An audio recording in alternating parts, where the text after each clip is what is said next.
Hablamos también con José da Silva, intendente de Campo Ramón, quien visitó la Comisión de Recursos Naturales y Conservación de Medio Ambiente para el municipio de Campo Ramón, que es sede de la Fiesta Provincial de la Ecología que se realiza en el mes de febrero. El intendente también hizo mención a la necesidad de que los diputados recorran los distintos municipios de la provincia para poder charlar y ver la necesidad de los ciudadanos. Nosotros tenemos ahora más o menos 16.000 habitantes. El último censo que nos arrojó, que fue en el 2010, andamos más o menos en los 14.500 y bueno, ahora más o menos lo que se había preguntado por último, sobre información, andamos los 16.000 habitantes. Agradecer primero al ingeniero Rovira porque venimos aquí a la Cámara para hacer el tratamiento de nuestra querida Fiesta de la Ecología, que se organiza el primer fin de semana de febrero, así que bueno, venir hoy fue un lujo estar con los diputados, que se trate en dictamen, que bueno, y que sea después oficializado ya, y bueno, ahí lo que pasó, le he contado a los diputados qué es lo que es nuestra fiesta, cómo se organiza en su principio. Contarte que en su momento, cuando había una deforestación, donde los montes nuestros allá de Campo Ramón se estaban tumbando, era demasiado, una cosa de locos, empezó un grupo de cascos verdes, donde empezaron a trabajar, más por el cuidado y después, bueno, de avisar a la policía, avisar a la ecología, para que vayan a ver lo que se estaba haciendo. Desde ese momento se empezó a trabajar como Fiesta de la Ecología, como lo decía ahí en la comisión, siempre fue una fiesta más. Yo desde que entré a la Municipalidad de Campo Ramón en el 2015, lo que queríamos era que nuestra querida fiesta sea un broche de oro. ¿Qué quiero decirte con esto? Que primero trabajemos en lo que es la ecología y que en febrero terminemos con lo que es el baile, la elección de reina, es a todo ese trabajo de todo el año. Bueno, gracias a Dios lo estamos logrando, en estos 3 años hemos logrado esto, un trabajo intenso con la escuela, donde estamos en capacitación, estamos yendo a la escuela periódicamente. También tengo que agradecerle al ministro de Ecología, Juan Manuel, que también estuvo a disposición, que es lo que hacemos nosotros la semana anterior a la fiesta, hacemos charlas sobre ecología, y bueno, ahí también siempre estuvo y está el ministro de Ecología. Esto es un sueño, no solo mío, sino del pueblo de Campo Ramón. ¿Por qué? Porque ya venimos trabajando hace más de 20 años en esto, más de 20 años, y venimos haciendo hincapié. Bueno, como te decía hoy, yo he hecho más hincapié en estos años en trabajar sobre la ecología y en cuidar nuestro medio ambiente, que esto fue más o menos, yo entro a la Municipalidad de Campo Ramón, al año siguiente empieza a Cámara de Diputados, yo ya había levantado un pedido que se trató, pero bueno, me llevó 3 años para que hoy se trate, y bueno, creo que va a ser ley. Pero es un sueño, ¿y para qué? Para que nosotros también podamos instrumentar de diferentes maneras lo que es nuestra fiesta provincial, porque si no, ¿qué es lo que hacemos? Si no está declarada es como que está en el aire. Ahora sabemos que nuestra fiesta de la ecología va a ser sede permanente todos los primeros fines de semana de febrero de todos los años. Nosotros lo que hacemos es esto, durante la semana, la última semana, hacemos charlas para los vecinos, para los chicos de la escuela, para los colegios. Estuvimos este año también gente de Buenos Aires que ha venido, que nos ha hablado de la flora, que nos ha hablado de la fauna, que nos han hablado también de lo global, porque acá estamos hablando, yo te estoy hablando solo del municipio de Campo Ramón o de la provincia de Misiones, pero también nos interesa qué es lo que pasa afuera o cómo se está tratando este tema afuera. Bueno, gracias a Dios tuvimos gente de Buenos Aires que vinieron a explicar, así que muy contento. Y después, bueno, trabajamos con la escuela también en todo el año. Ese día también le damos premios a todas las escuelas que han trabajado, que presentaron proyectos, que llegaron en esa última semana y lo hacen también en la fiesta de ecología ese día viernes o el día sábado. Y a todos le damos premios, pero es un compromiso más que le hacemos a ellos, porque mi idea también, la que estamos haciendo hasta ahora, es trabajar con la basura. Creo que a ustedes que están acá en Posadas, como a la gente de los pueblos, les indigna la basura en cualquier lado. Nosotros hemos hecho el año pasado 35 basureros donde le hemos puesto el día de la fiesta, y como lo decía hoy, la gente ha tirado en un 40%, el 60% tiró la basura afuera. Pero después de venir trabajando antes, que te tiren en cualquier lado, estoy más que contento con eso. vamos a intensificar esto para la próxima fiesta, en vez de 35 basureros vamos a tener 70 basureros. Y bueno, es la idea de, estuvimos este año trabajando con la escuela, que los chicos sean los primeros que aprendan, que le vayan a su casa y que le enseñen a sus padres. Entonces, más que contento con esto, y bueno, seguimos trabajando para que nuestra fiesta siga creciendo también en el tema artista, pero principalmente lo que más me interesa en el cuidado del medio ambiente. Nosotros nos basamos con lo que nos ayuda la provincia, después son también lo que podemos organizar de parte de la municipalidad, pedimos sí a las empresas de nuestro municipio, a los vecinos, a los que siempre están colaborando, para el día de la fiesta, por ejemplo, la cantina, todo se organiza con gente del pueblo que vienen y que nos ayudan gratis para esos días. Este es un pedido viejo, no solo mío, yo vengo trabajando con esto en política hace más de 20 años, no soy viejito, tengo 40 años, pero hace más de 20 años, y venimos con ese pedido no es de ahora, por eso yo le decía a ellos, eso no es que un pedido que le hago de ahora, es un pedido viejo. Yo creo que los diputados tienen que ir a los municipios, tienen que recorrer, pero no cuando falte 2 o 3 meses para las elecciones. Cuando a vos te votan para que vengas a sancionar leyes, pero a vos te votan también para que vayas a recorrer los municipios y que te sientes, que recorras, que lo mismo que hace la gente conmigo, que me voy a ver un barrio y que la gente está mala, que la gente está enojada, que a veces no le puede llegar con las soluciones mágicas, digo yo siempre, porque a veces tenés soluciones mágicas y no la tenemos nosotros, entonces yo creo que ahí tiene que estar poniendo la cara el diputado también. Y por eso yo le decía a ellos, no es un pedido solo de Intendente Campo Ramón, es un pedido de todo el pueblo de Misiones, que los diputados durante los 4 años se acerquen a los municipios. Hoy lo decía un diputado que no es la idea ir a sentarse con el intendente. Yo no quiero que se vayan a sentar conmigo, yo quiero que vayan y que se sienten con el pueblo, que vayan a los barrios humildes, que vean la necesidad, porque a veces creen que le estamos mintiendo a nosotros cuando venimos a Posada y pedimos cosas para esta gente, y la realidad es otra. La realidad la palpamos nosotros, que estamos todos los días con la gente. Sumamos la voz de Raquel Makoski, directora del Hospital SAMIC de Puerto Iguazú, quien con su equipo de trabajo visitaron la Comisión de Salud y Seguridad Social para hablar sobre la campaña de concientización y prevención del cáncer de mama que fue impulsada desde el municipio de Puerto Iguazú. La médica comentó la importancia de esta campaña para poder sensibilizar la realización de mamografías y el control rutinario para la prevención del cáncer.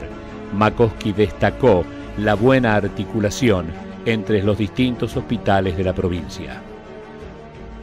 La verdad es que hoy un día muy importante para nosotros, primero como médica, como ciudadana de Puerto Iguazú y de la provincia de Misiones. Venimos en representación de Puerto Iguazú y de las mujeres en general, porque hoy se tocó un tema muy importante, que es poder darle interés provincial a la campaña de la lucha contra el cáncer de mama, que es el mes de octubre, que es el mes rosa, que la importancia que significa poder sensibilizar a las mujeres y que todas las mujeres puedan realizarse una mamografía a partir de los 40 años y un control de mamas, ya sea a través de ecografía o de mamografía, en las menores de 40 años con algún antecedente de cáncer de mama. Con todos los amigos de la provincia, con el Hospital del Dorado, con el Hospital de Oberá, de Alén, de acá de Posada, con todos, realmente tenemos un trabajo muy importante cuando se trata de poder contar con mayor complejidad desde Puerto Iguazú hacia los demás hospitales, como te dije, El Dorado, Oberá o Posadas. Aquí en Posadas cualquiera de los hospitales, el Madariaga, el pediátrico o el materno, tenemos una muy buena articulación con los hospitales del resto de la provincia. En este caso, que se tomó el mes de octubre como el de la lucha contra el cáncer de mama, ya hace varios años, porque contamos con un mamógrafo en el Hospital de Puerto Iguazú hace aproximadamente 4 años, desde ese momento trabajamos arduamente todos los meses de octubre para que pueda llegar esa sensibilización a todas las mujeres y familias de la comunidad, para que así puedan asistir a hacerse una mamografía. Hay en muchos hospitales de alta complejidad, en Puerto Iguazú hace más de 4 años que ya está el mamógrafo, y venimos trabajando, como te decía, desde que te contamos con mamógrafo, en campañas de distintas formas, a través de charlas, a través de folletería, y este año la verdad es que se sumó con mucha energía el municipio, tomó las riendas de lo que es la campaña de concientización a través de la Municipalidad de Puerto Iguazú y otros organismos no gubernamentales, como por ejemplo el Club de Leones, Rotaries, vecinos barriales, un montón de personas, actores, empresas que están colaborando en lo que es esta campaña. Por eso es tan importante, ya tomó como interés municipal dentro de la localidad y ahora se va a tratar como interés provincial. Entonces, la verdad es que estamos muy emocionadas como mujeres y como médica, como personal de salud de la provincia, de que esto tenga un interés provincial para poder llegar en lo que es la concientización, explicar de qué se trata, de que si es detectado a tiempo hay muchas probabilidades de curarse. Por eso es muy importante que todos los que vean algo en rosa, ¿qué significa? Se empiezan a preguntar. ¿Por qué están de rosa? ¿Por qué tienen un símbolo rosa? ¿Por qué un pañuelo rosa? Cuando se empiezan a preguntar las personas, ya sean hombres o mujeres o niños, empieza a despertar la pregunta y se dice, bueno, ¿es para qué? Para prevenir el cáncer de mama. ¿Y qué hacemos para prevenir el cáncer de mama? Consultamos, vamos a hacer una mamografía anualmente y de esta manera se trabaja con respecto a la prevención en distintas otras enfermedades. Está también el día de la prevención del cáncer de cuello de útero, que es otro cáncer muy frecuente en la mujer, el día de la prevención del cáncer de próstata en el hombre, entonces, o el día de la diabetes, el Día Mundial del HIV. En esos días son días muy claves y muy importantes para concientizar, y volvemos a repetir esa palabra que es tan importante, concientizar. ¿Qué quiere decir? Tomar conocimiento de que esa enfermedad existe y de que si se llega a tiempo, se toma de forma temprana, hay un tratamiento que te puede llevar a una mejor calidad de vida. Con respecto a los síntomas, lo que se sugiere es que siempre las mujeres nos hagamos exámenes, autoexámenes, o sea que nosotras mismas con las manos nos podamos palpar las mamas, ya sea acostada con un brazo arriba atrás de la cabeza o en la ducha, palpándonos las mamas para conocernos. A medida que nos conocemos la mama, nos vamos a dar cuenta cuando hay una modificación, cuando hay un cambio y digas, acá hay algo diferente, acá hay algo que me duele, acá sale secreción por el pezón, este nódulo antes no estaba y ahora está, cuando me lo toco me duele. Ese es un signo temprano que te lleva a la consulta médica. Y si no aparecen esos signos o esos síntomas, hay que hacerse igual un control mamográfico después de los 40 años, una vez por año. Y en las menores de 40 años y que tienen algún antecedente de cáncer en la familia, deben consultar al médico para que el médico determine si hay que hacer una ecografía o una mamografía. La legislatura provincial viene discutiendo y aprobando leyes vinculadas a distintas áreas del sistema educativo. Buscamos al magíster Miguel Franco, docente e investigador de la Facultad de Humanidades, para ver esas normas dentro de un contexto mayor, el de la reforma educativa que se impulsa desde el gobierno nacional. Cuando estamos discutiendo una reforma educativa, estamos discutiendo una reforma social que acompaña, porque la educación va a dar legitimidad a eso que se está transformando a través de instituir una manera de ver. Y en general nosotros discutimos el contenido, no la forma. ¿Por qué? Porque dice que al revés, como nosotros las teorías clásicas dicen, que para poder discutir el carácter ideológico de la educación no hay que discutir el contenido, hay que discutir la forma. La manera con que ese discurso se instrumentaliza. ¿Por qué? Porque el discurso que aparece, que es el discurso curricular, es un discurso que está moldeado por el aparato que lo contiene. Y el aparato que lo contiene tiene que ver con lo pedagógico. Cierta preocupación por el innovismo, lo digo en términos despectivos, no la innovación sino el innovismo, de creer de que el cambio metodológico va a ser el cambio educativo. En realidad es una expresión para poder moldear un cambio mucho más profundo. La reforma educativa es, en principio, una estrategia política social. ¿Por qué? Porque las reformas educativas en realidad es la reforma de operación del Estado en educación.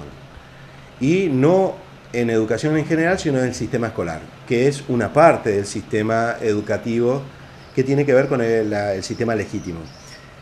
Esto puede medir el carácter de la reforma según cómo se comporta el Estado en términos de estructura jurídico-política. Es decir, la medida en que nosotros podamos ver la relación entre la reforma y el modelo de intervención estatal, vamos a tener una primera aproximación hacia dónde se quiere ir. Segundo es que la modificación de las estructuras jurídico-políticas van a expresar también una manera particular de administrar políticamente el funcionamiento del orden social acorde al cambio que se van a dar en la matriz económica o en el modelo de acumulación. ¿Qué quiere decir? Que las reformas educativas no aparecen en cualquier momento ni obedecen efectivamente a cuestiones que se atañen a la calidad y al progreso educacional, sino están asociados a crear condiciones legítimas a partir de una política estatal que acompañe el proceso de reestructuración de las relaciones económicas. Entonces, si ahí uno mira efectivamente cuándo se produjeron las reformas, van a aparecer en principio la forma, que es la forma del aparato educativo en el siglo XIX. Esa forma educativa está asociada con un país agroexportador, con una economía primarizada y con una sociedad que emerge de ese tipo de división social del trabajo. Después va a cambiar, la primera transformación se va a dar en la década del 40, cuando el peronismo cambia el modelo de acumulación y crea las condiciones para el desarrollo industrial. Ahí se produce la segunda reforma. La tercera reforma se da en los 90, cuando se desactiva el país industrial y se empieza a construir un país basado fundamentalmente en la matriz sobre lo que se llama la acumulación flexible, que tiene que ver con la economía basada en la especulación financiera. Ahí se produce la tercera gran reforma, porque va a acompañar estos procesos. Entonces, ¿qué es lo que va a suceder frente a este proceso? Frente a este proceso se van a agilizar los procesos de variación de la matriz económica y cada vez va a ser más corta. De un tiempo largo, es decir, la primera forma educativa que después se va a reformar, duró 60 años. 60 años. La segunda reforma educativa, que independientemente que el peronismo va a salir del poder, va a durar prácticamente hasta su crisis en 1971-72 y su reconfiguración durante la dictadura, que va a cambiar la fisonomía del sistema educativo. Pero también va a ser correspondiente con la modificación estructural del funcionamiento de la matriz económica. Durante el 2003 se planteó también la reconfiguración del modelo de acumulación a través de la restitución de la idea de la industrialización por sustitución. Ahí vuelve a cambiar de nuevo el sistema educativo. Pero también acompaña ese cambio educativo al cambio de la estructura jurídico-política y al cambio de comportamiento del Estado. Y en este contexto se da una cuestión paradojal, que aparece como una continuidad en términos jurídicos porque el cambio legal se produjo en el 2006, sobre lo cual se monta la actual reconfiguración del sistema. Y en ese contexto, el Estado está variando de manera gradual y progresiva el funcionamiento del sistema escolar y a su vez la expectativa que tiene respecto a este sistema escolar. Hablo del Estado en términos de concentración de la dominación política, no de aparato gubernamental, sino de los sectores que hoy conducen este aparato institucional. Frente a un desafío que es la reconfiguración del modelo de acumulación, que está dándose de manera lenta también. Por eso hay una especie de anclaje normativo en una ley que fue generada en otro contexto político, dentro de otro frente hacia otro modelo que aparece a partir de la necesidad de repensar globalmente y estructuralmente el sistema y adaptarlos a las nuevas demandas. Cuando se habla de nuevas demandas, es un eufemismo para referirse a los nuevos desafíos que tiene la educación en relación a cómo resuelve la formación de la fuerza de trabajo. A eso se refiere. Entendiendo de que la escolaridad total, o sea, desde el nivel inicial hasta la educación secundaria, que es el primer momento en el cual se puede hablar específicamente de la formación de la fuerza de trabajo, se tiene que reconfigurar a partir de una variación de los requisitos que plantea el mundo del empleo.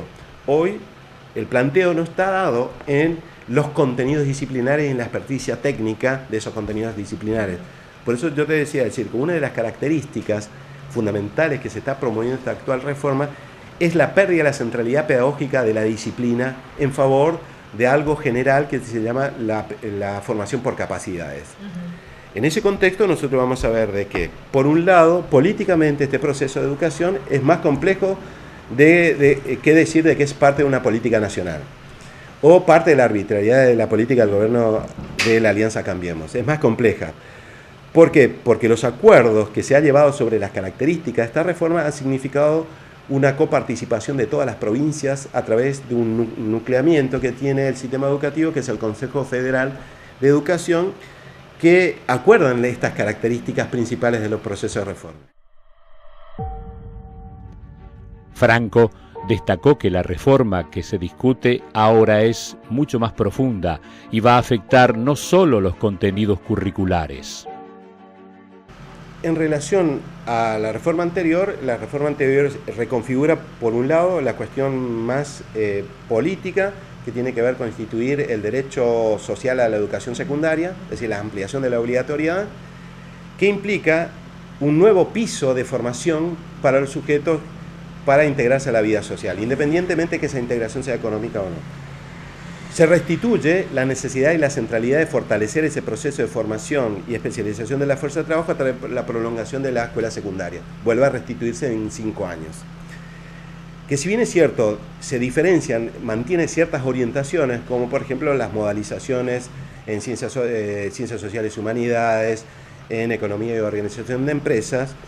Eso atribuye al bachillerato clásico, pero la política central del gobierno anterior estuvo basado en el fortalecimiento de la enseñanza técnica, que recibió, por un lado, una revitalización académica en relación a que este es el segmento del sistema educativo que va a acompañar el proceso de crecimiento que va a implicar el desarrollo industrial a través de la calificación específica de la fuerza de trabajo. Entonces, por un lado, va a ser el segmento del sistema en el cual se va a generar más expectativa, más inversión y a su vez mayor supervisión del Estado Nacional, que no dejaba en manos de la discrecionalidad de las provincias de decidir cuál va a ser la modalidad técnica en específico, especialmente en todo lo que implica las orientaciones de la escuela técnica, que de pasar de maestro mayor de obras a la tecnicatura en electromecánica se pasa a la diversificación. Si uno presta atención a la composición de las distintas orientaciones de las escuelas técnicas, va a ver que está asociada, por ejemplo, a tecnicatura en petróleo en algunos lugares. ¿Por qué? Porque tenía que ver precisamente con uno de los elementos capitales del proceso de industrialización, que es resolver la crisis energética. Entonces tenía que ver con ese proceso específico. Recibía un financiamiento adicional. ¿Por qué? Porque su infraestructura también implicó dotar de cierto tipo de equipamiento específico a las orientaciones. Recibía también un capital adicional para montar tecnicaturas superiores, y uno va a ver que las tecnicaturas superiores tenían mucho mayor relevancia en relación a la inversión directa que hacía el Estado Nacional y que no era la inversión mediada que se da a través de la coparticipación federal. Entonces, el núcleo central de la reforma estuvo en la reconfiguración de la enseñanza técnica, en quitarle del lugar que le había puesto la anterior reforma, que era una modalidad más en este caso, y a través de cómo uno puede decir la importancia, en principio en la diversificación de las orientaciones, el carácter prioritario que tuvo, antes que la ley 26.206, que la ley de educación nacional, estuvo la ley de educación técnica. Entonces ahí donde la prioridad no solamente está dado en principio a esta contribución, sino en la preferencia política. Esa preferencia política estaba montada sobre el cambio de la matriz económica. Y esto se va a dar a través de una importancia superlativa que se va a dar al presupuesto de que va a ser financiado por fuera del financiamiento de las otras modalidades, que son las modalidades del bachillerato común, la educación rural, la educación intercultural. Es decir, de las 9 va a ser, en principio, la educación técnica. Esto no basta con que hacer compulsa efectiva de cómo han reconfigurado las escuelas técnicas. Ir a las escuelas técnicas y ver el cambio de infraestructura, la dotación de personal, el carácter de central que tiene sus actividades, la dotación de equipamientos que van a formar este proceso. Esto significó, lo que uno ve hoy en términos concretos es la desestimación. Ya no entran dentro de prioridades las escuelas técnicas. Entran prioridades lo que se denominan las orientaciones vinculadas con lo comunicacional, entendiendo lo comunicacional desde cuestiones que hablan sobre una herramienta particular que se tiene que poseer para vincularse con el mercado de trabajo. ¿Por qué? Porque hay que saber comunicar, dice. Entonces, en eso se va a priorizar los bachilleratos clásicos sin mucha insistencia en la especialización. A un mercado laboral difuso. ¿Por qué? Porque se parte del supuesto que dentro del marco de la reconfiguración de la matriz de acumulación, es decir, de la cual sea la acumulación flexible, no importa tanto la calificación, sino las destrezas. que pueda ser marco y foco de la acción pedagógica para formar a estos sujetos. Porque lo interesante no es el contenido de la formación, sino la forma. Es decir, que un sujeto pueda ser hábil para poder desempeñarse en distintos puestos de trabajo con la misma grado de eficacia, manejando determinadas herramientas generales, que es lo que se planteaba en los 90 en relación a la flexibilidad. Tiene que ver con un sujeto en el cual el conocimiento específico no sea un obstáculo, porque cuanto más formación específica tenés, más obstáculo tenés para poder desempeñarse en otros territorios. Fíjate que hay una ley de educación técnica y no hay una ley general de educación. Entonces ahí te da la pauta, efectivamente, en que esa relación simétrica entre la política nacional y la política provincial se cumple en principio, porque además de ser un producto de una decisión política, efectivamente eso es así, no deja de ser interesante destacar el hecho de que el sistema, para poder ser considerado como único, tiene que estar articulado. Bueno, esa articulación se basa sobre cómo se va a garantizar la libre transitabilidad de docentes y estudiantes durante todo el territorio si existen discrepancias en los sistemas formativos. Entonces, dentro de este marco, las indicaciones, porque nosotros pensamos de que las políticas provinciales son resultado de los propios procesamientos internos de qué es lo que se considera la demanda. Y eso en general es una explicación bastante infantil.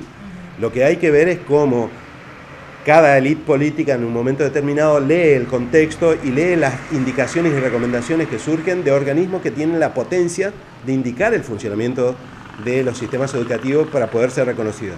La provincia puede tener un sistema educativo propio en el ejercicio de autonomía, pero ¿qué va a tener un problema? Sus títulos no van a poder ser reconocidos nacionalmente porque hay requisitorias que tienen que ver con la intensificación de la formación práctica, la homologación de contenidos estándares. Es decir, hay determinadas cosas que hacen de que un título en la provincia, emitido en una provincia, se pueda ser reconocido por otras. En ese contexto, lo que nosotros vamos a ver es que la preocupación estaba dado en principio en ajustar y estratégicamente. ¿Por qué? Porque la educación técnica fue la principal inversión en educación que hizo el gobierno nacional. Esto permitió al contexto local apropiar esos recursos que eran de carácter extraordinario y potenciarlo políticamente hacia el interior del sistema educativo. ¿Por qué? Porque la educación técnica, si bien es cierto, es un sistema nacional, es capitalizado políticamente a nivel provincial. Y esto tiene que ver precisamente con el impulso que se va a dar desde la legislatura en tratar de ver, no todo el sistema en general, porque considera que el resto más o menos está ordenado, sino apuntar a ese segmento en particular. También tiene que ver con otros requisitos, con la necesidad de producir experiencias educativas vinculadas con la industria de punta, lo que se llama la industria tecnológica, o lo que está vinculado con la fabricación de software y hardware. Entonces ahí tiene sentido la escuela de robótica. ¿Por qué? Porque en ese contexto recibían del anterior gobierno y del actual gobierno financiamiento alternativo. ¿Por qué? Porque nosotros estamos obligados dentro del marco de las obligaciones, paradójicamente, que surgen de las recomendaciones internacionales de educación, donde la escuela de robótica no es un invento local, es un invento internacional para la selectividad en los procesos de formación de un segmento del empleo que requiere de un modelo pedagógico distinto basado en la experiencia concreta con el uso de la tecnología. Entonces, la pedagogía de la acción le llaman eso. Entonces, por eso decir, la escuela de robótica está pensado como un ámbito particular y ahí es donde también aparece de nuevo la innovación parlamentaria. Como también lo que se ha sancionado hace poco, que es la educación disruptiva, que es la educación mediada por tecnología.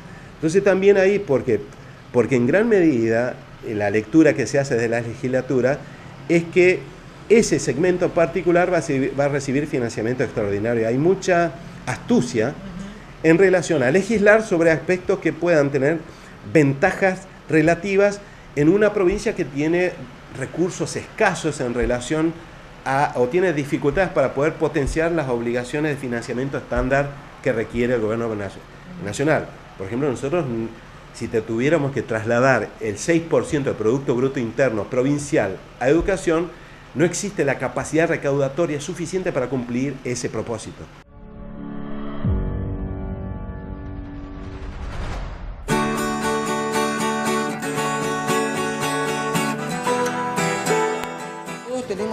concepto de que la educación es una sola, para seguir creciendo, porque acá hay misioneros y nosotros no nos vamos a desentender, porque vamos a luchar siempre para que esto siga estando en Apóstoles y siga creciendo y se siga desarrollando.